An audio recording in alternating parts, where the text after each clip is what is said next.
So this is Fight Talk. I'm Curtis D.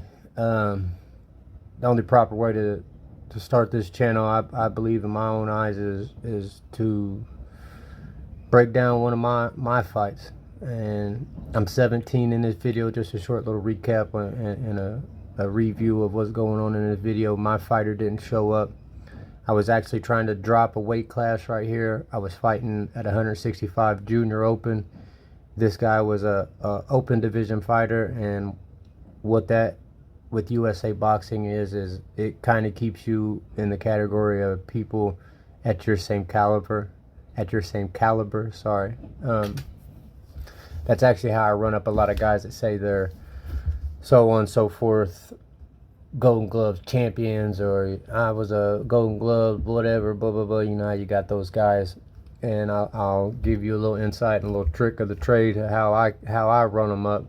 I ask them what division they fought, and I don't ask what weight class, because that's what they typically try to tell me is a weight class. Oh, I fought, and then they'll tell you, usually, typically, because they think they go in 5-pound intervals, which they don't. The weight class below me is of 165 here is either 152 or 154. I can't exactly remember. It kind of goes like how wrestling does. If you do any type of competition wrestling for school, they don't go in 5-pound intervals. They go in 152, 147, 165, and the higher up you go in the weight classes, the more stretched out it is. And it's kind of messed up, especially in the amateurs and being a teen and still developing. Like, it caused me issues as my body was trying to naturally be 170, 175, 180, and I got in that range. And the guys that were fighting that 175, or what was the one above me? I want to say it was like 170. I think it was 175. It might have been 182 or something like that. Anyways, what I'm getting at here is that's how I run them up. Oh, I was a state champ for Golden Gloves. Blah, blah, blah. Well, what? Okay, so you fought for gloves, but what other venues have you fought for? Like, this event right here is just a sanctioned USA Boxing event out in Gas City, Indiana. And that's how I run these guys up that'll tell you these things. And they'll see my tattoo. They're like, oh yeah, I used to box, blah, blah, blah, blah, trying to sound cool, typically in front of a group of people. And then the first thing out of my mouth is, what division did you fight when you was an amateur? Like, what division did you start out at? Because you have the option to, you got novice, junior open, and open. And novice would be 1 to 3 fights. Junior open would be 4 to 10 fights, or 5 to 10 fights, something along the lines of that. It'd be 0 to 5, 5 to 10, and then 10 and above, or 15 or 12 and above, or something like that. I think they allow you to stay in junior open up to 12 to 15 fights. I can't remember exactly per se what it to a T was, but I always ask, like, what divisions do you fight, and they always try to give me a weight class. And as soon as they do that, I know they're lying through their damn teeth. So I want to break this fight down. I want to let you guys also give a little more insight on me. The reason why I started amateur boxing after and so late was because I was point sparring. And if you've ever seen Karate Kid, the competition that Daniel-san is doing is point sparring. They actually put a lot of emphasis on the things they're doing. Like, when dude tries to break his leg, he would be disqualified immediately. So that just tells you, like, the emphasis on this. And how I explain point sparring to somebody is, it's a high-paced tag match. It's a best out of 5 point system. You will each line up on your line. There will be about a 3-foot gap between the two of you, just outside of you being able to touch each other. You're not allowed to close fist strike to the face or the head. Everything has to be open palmed. If you are allotted to strike to the face, a lot of times it's palm strikes to the neck down in the beginner divisions. You have point here, point here, point, well, here. You got points on your sides, points on your chest. Once you get into more advanced, you can palm strike to the side of the face, and once you get to the master's divisions, you can palm strike to the front of the face, but it has to be controlled. You can't full on throttle your opponent. Of course, there's circumstances and things that happen where the opponent and accidentally he runs into your momentum and then your momentum takes him out. So those are the type of things that happen, and I mean, it is what it is. Now, in saying that and in doing that, I got here. I was a national champion in point sparring, and I reached the Masters division, and I was allowed to now palm strike to the face and the head, and all the guys that were advancing in the Masters divisions, they were now setting their kicks up with their hands, and hence why I started boxing. Then boxing took over. Had a hip issue, had a fever issue. Pelvis was my fever was motorcycle dislocating out of my hip, basically out of my pelvis. I was having to wear a brace because once again, in the developmental stages of my life, I was doing something to my body repetitively that my body wasn't meant to be doing, which was pivoting on one foot and high kicking with one leg, predominantly my left leg because I'm left-handed. I'm an open stance fighter. You'll see a little bit of that in here where I'll change the leads mid-combination. So I don't do the typical what you see with boxers nowadays where they'll step back, get out of range, then they'll switch, then they'll re-engage. I used to do it mid-combination, and why I used to do that and how I explain it to everybody is basically when you do those things, when I'm throwing a combination, and in that combination I bring and I say I throw a hard, I'm in an orthodox stance, right hand back, and I throw a hard right, and then let alone I just step up with it. I bring this whole back foot body and I rotate all the way through and step through with this punch. I keep the speed, I double the power, and I cut through at a different angle that my opponent's typically not used to. If you get a high caliber guy, he will be able to time that. The only problem with it is you kind of overextend a little bit sometimes if you don't throw it right. So, and it kind of leaves you open if your opponent knows what to do, which is, footwork will get you in a little bit of trouble if your opponent's that caliber of a fighter and knows what to do. You'll see a little bit of that in this right here. You'll see me change the leads. Only problem with me in this fight is my hands are a little low due to the kickboxing, due to not having to worry about head strikes. So I believe this is my third boxing match. My fighter didn't show up. This guy right here, I was trying to get to 152, body plateaued at 158. I was fighting 165. I was trying to get to the top of the division because I was not a small 165er, but I wasn't a big one either. I was just kind of average, and I wanted to be on top of the division. I wanted to be a big 152 or 154 pound or whatever it was, and my body wouldn't let me because I was still developing. Once again, I was cutting weight, and my body's wanting to naturally be 175, 180, nothing less than 165, 170. And I'm maintaining 165 on top of working out, on top of depleting my body nutrition and doing all those things. And it was just an uphill battle, and my body it would have been to the brink of me going to the hospital if I would have got to 152. If I'd have got to 154, I probably was going to the hospital. If I was going to chill in the hospital, if I got to 152, that's how bad it was. I was eating 4 sticks of Nutri peanut butter every 3 hours on a piece of celery, and I was only drinking about 4 to 6 ounces of water every 3 hours. It was routine. I had a reminder. I had a little alarm that would go off telling me when I could eat. And if anybody out there has kids that's in competition, do not do that. Like, I don't recommend that. Allow your kid to grow, and as he's growing, regardless of how his size and where he's at in the division, if he's on top of the division, if he's at the bottom of the division, allow his body to grow. Don't deplete it, because it causes medical issues. I got hypoglycemic because of it. Sugar levels will make me very lethargic. I'll faint sometimes because of these things. And these are just a few things that I wanted to go through. My fighter didn't show up. We ended up doing a catch weight. I was signed up at 165, but I weighed in at 158. This guy came in not prepared to fight, took the fight, had to sign waivers because I was underage, he was overage. I believe he weighed in at like 176.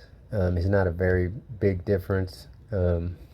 You can see the size difference once I start this video. Walked up to the guy, had a very attractive Asian girlfriend, tried to tell him thank you. Alright, I apologize about that. I had a phone call come in.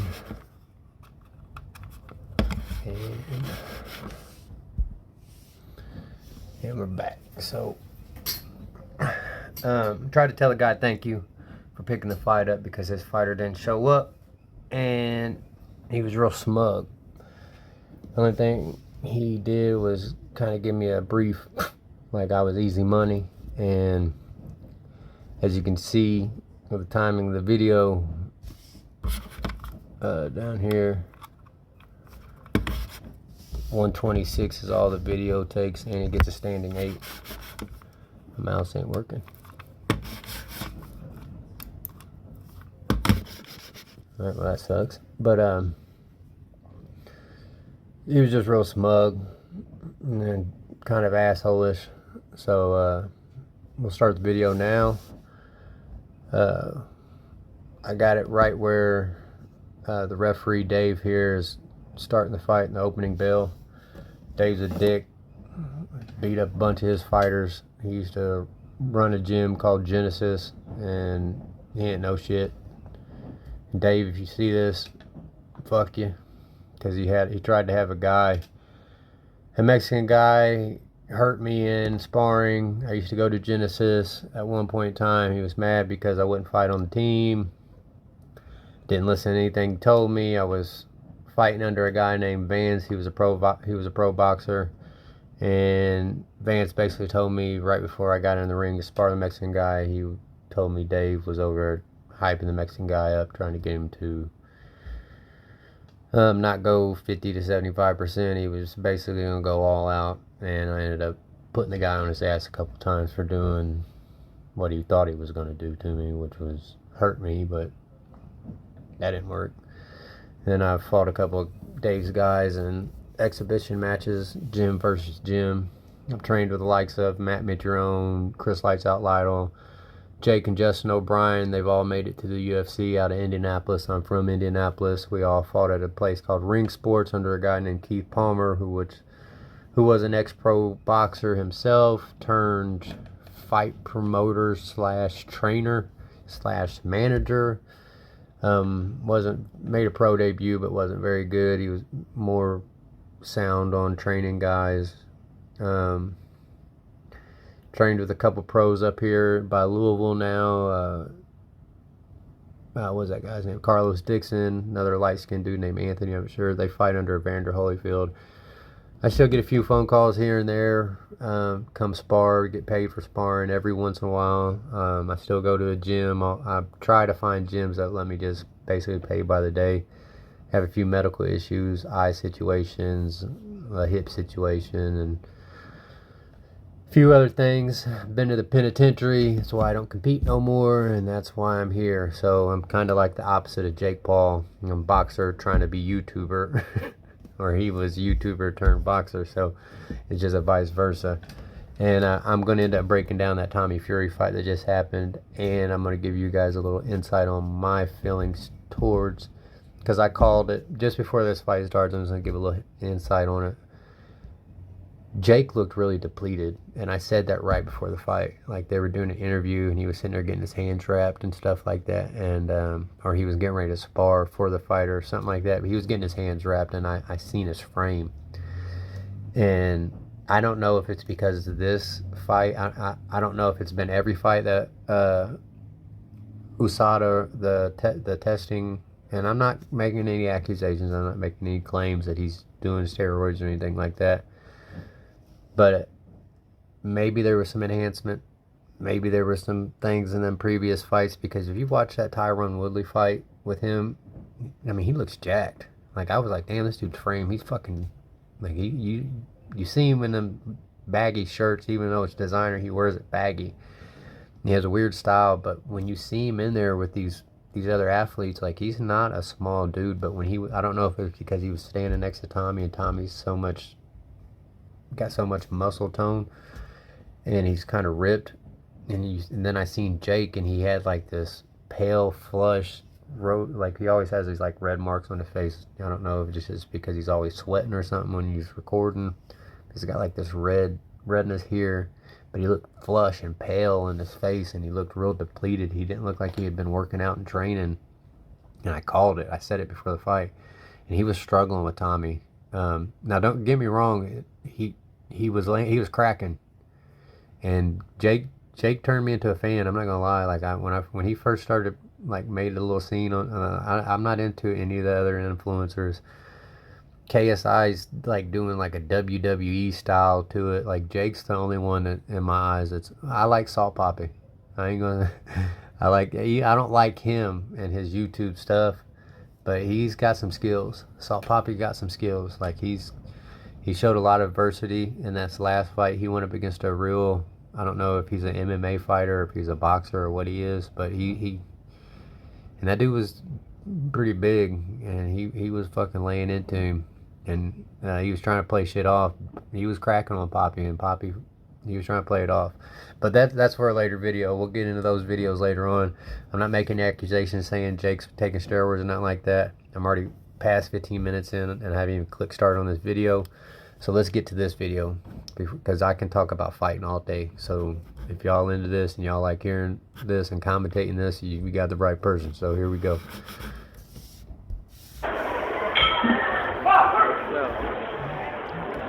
Go, Curtis. Here you go. Kind of hit him in the back of the head there, and I stepped back because, like I said, I've had issues with Dave here, and I jumped back real far. This is how I always open a fight. I'll come straight in every time, and I do that for two simple reasons. I want to see what they're going to do. I'm reading you right now. I'll come right in every single time. I don't wait. I don't hesitate. I don't let them get a shot off. I come in the same way. The same way almost every time. And I hit him in the back of the head. Here you go. And I stepped back because I thought Dave was going to get onto me, but he didn't. Get him, bro. Yeah. Okay. Now remember, like I said, this is probably my third boxing match, so yes, I'm winging punches. I'm not used to throwing punches in combination. This is still relatively new to me. I'm a lot better than what I am here. This is one of my first boxing matches, and yeah, I'm 15-3 in point sparring.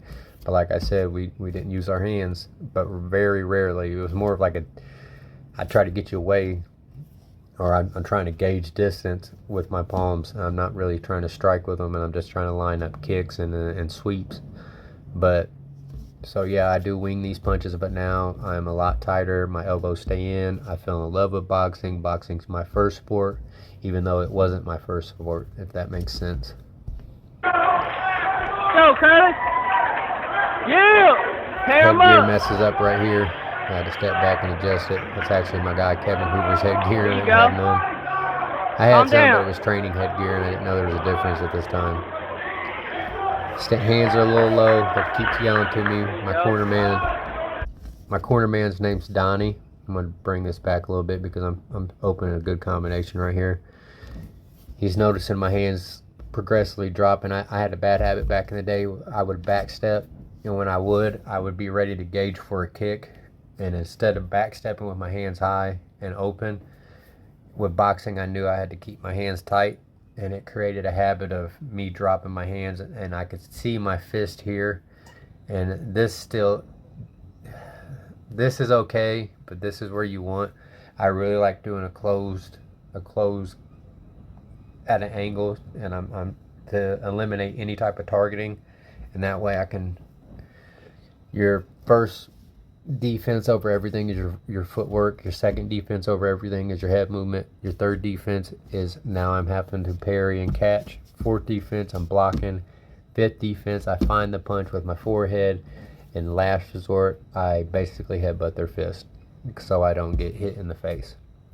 So it's a little insight on how I fight. Very good with my feet because of point sparring, because of the background I got in it.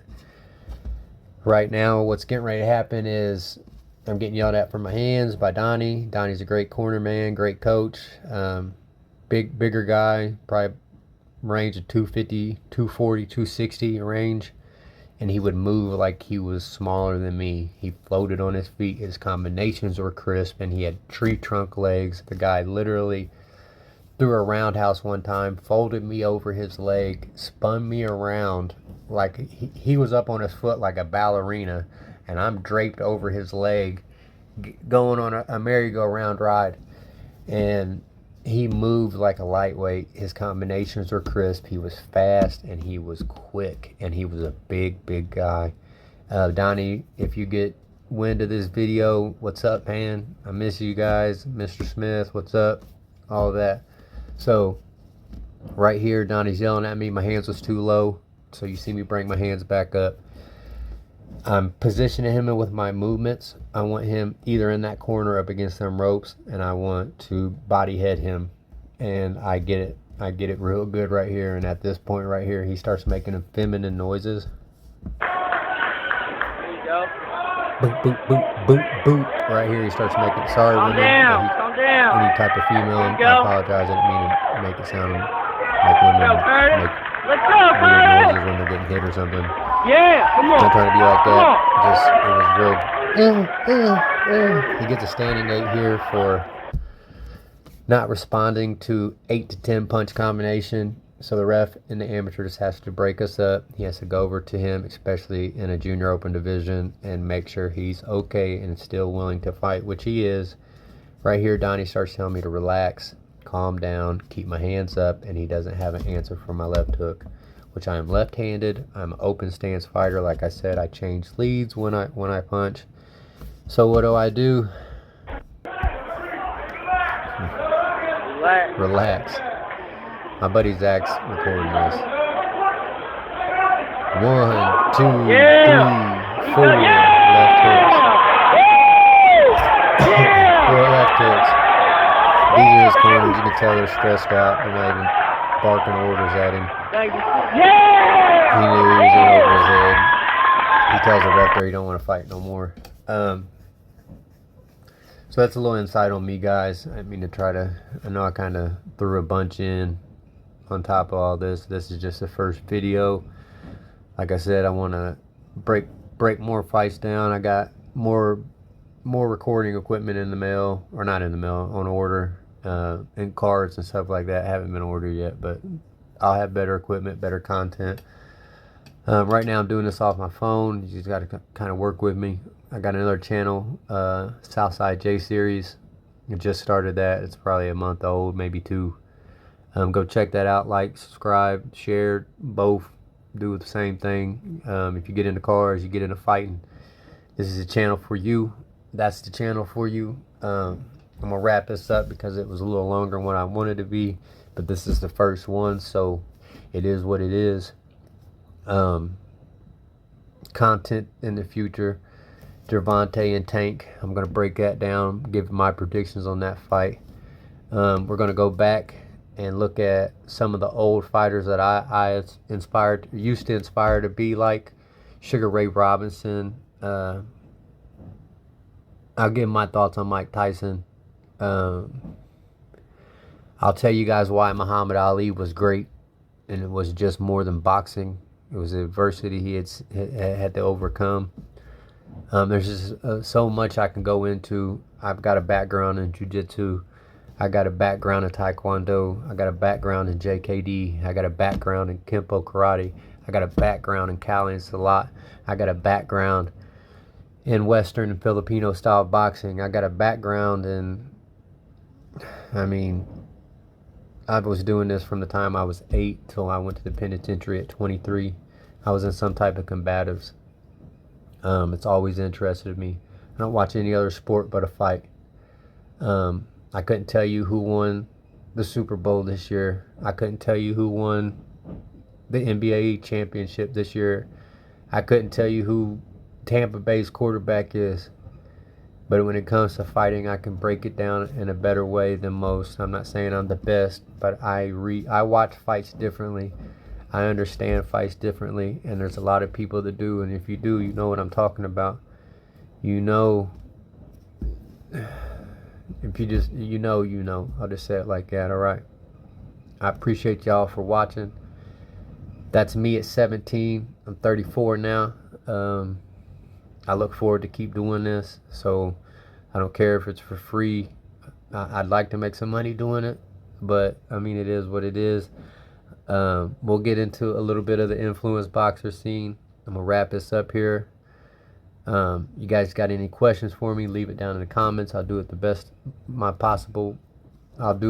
I possibly can to get back to you in a timely fashion. We'll do some breakdowns and some self-defense things that I could show you guys if that's what you guys like. I'll do a couple little shorts on proper ways to throw jabs, proper ways to backpedal and move out of the way of somebody trying to bull rush you. Just little breakdowns and stuff like that. We'll wrap that up here. I appreciate you guys. Please, please, please subscribe. Hit the like button.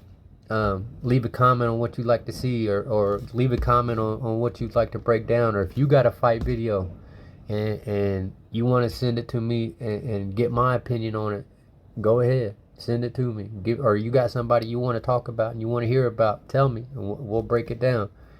So just hit me up in the comments, hit that like button, subscribe. I appreciate everything. I appreciate anything and everything. If it's negative, fuck you. If it's not positive, get the fuck on. I'm not gonna entertain that type of shit. And if you got an issue with it, I ain't got no problem with lacing these motherfucking gloves up one last time, you feel me? So hit me up.